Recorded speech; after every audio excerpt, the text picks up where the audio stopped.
Emily, and today in real estate, I wanted us to talk about a guide when buying a land, or maybe it's your first time buying land. What are the things that you're supposed to have in mind, and what are the questions that you're supposed to ask yourself if this is your first time that you want to engage yourself in land buying process in Kenya? And I'll be very brief. This is just a beginner's guide. We'll do more videos on and educating each other on the same.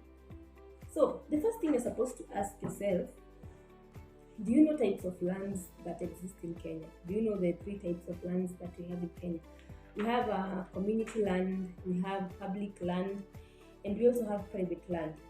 So before you buy land, it's good to know that there are different types of land, so that you will not find yourself landing in the wrong piece of land.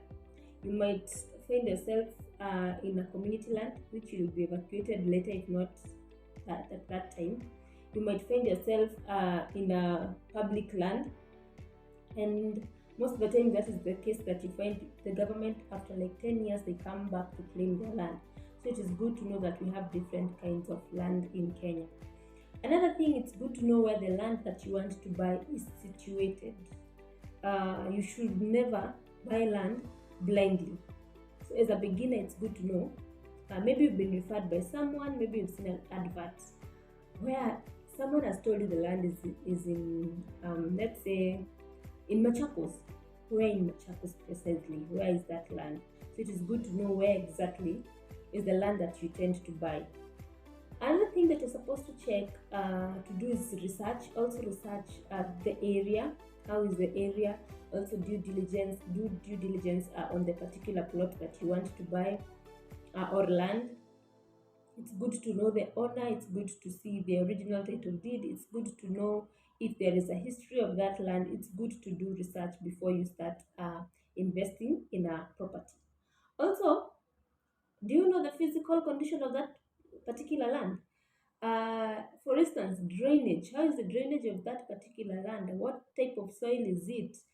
The topography itself, is it slopy? Is it flat? What is the physical appearance of that land that you are intending to buy? Another thing also to consider is, how is that place in all seasons? That is where research comes in. Probably it is good during when the place is dry is okay, but maybe when it rains, it's not somewhere that will be accessible. It's not somewhere that you would love to be. Also, before engaging yourself in land buying, have you involved the right professional? Those are valuers, the advocates, the surveyor, people we call physical planners. Have you involved those people so that they'll tell you this area is okay with you to buy, this is the area is good, okay with the purpose again that you want? Because probably you want to build a house, but the way the land looks like it's not good, or maybe the soil is not good for construction. So it is good to involve the right people. Yeah.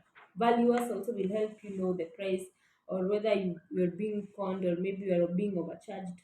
It is good to know to involve the right professional. Okay. Another thing to consider, or something to guide you, is knowing who you're dealing with. If it's a company, is it a registered company? Is it a genuine company? If it's an agent, are they registered? If it's a broker, is he a registered broker? If it's a friend referring you, how well do you know that person? It is good to know the people that you are dealing with.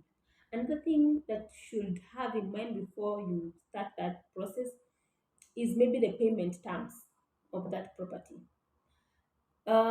Maybe you want to buy it cash. It is good to note that you should not pay the whole sum until you sign the consent or an agreement. So, what are the terms of payment? From the word go, you're supposed to be clear with the purchaser. The terms. Maybe you'll pay them within 2 to 3 months, 6, or a year. So it's good to have that in mind before you start the process. Okay, and this is where now the professionals like the lawyers or the advocates are involved, because you'll have to write an agreement that I'm going to pay this amount of money, and then maybe later on I'll pay another amount of money, and then when the transfer and the consent is out, I clear the balance. So these are just guidelines to help you before you start the process. Also, do you know the services available? Do you, because you might buy a land that still has land rates that needs to be paid and you don't know. You should also know whether the land is the title deed is freehold or is leasehold. It is good for you to have all this information before you start the process, especially as a beginner. So this video mostly is for beginners. Maybe you want to purchase land for the first time. This is just guidelines because there are factors that you should check.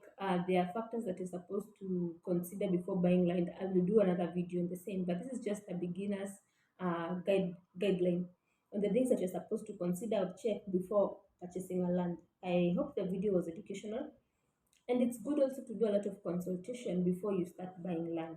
Even if you've bought lands before, and you're buying for another time, it is good to do consultation. That is where consultants come in. That is where professionals come in. Okay.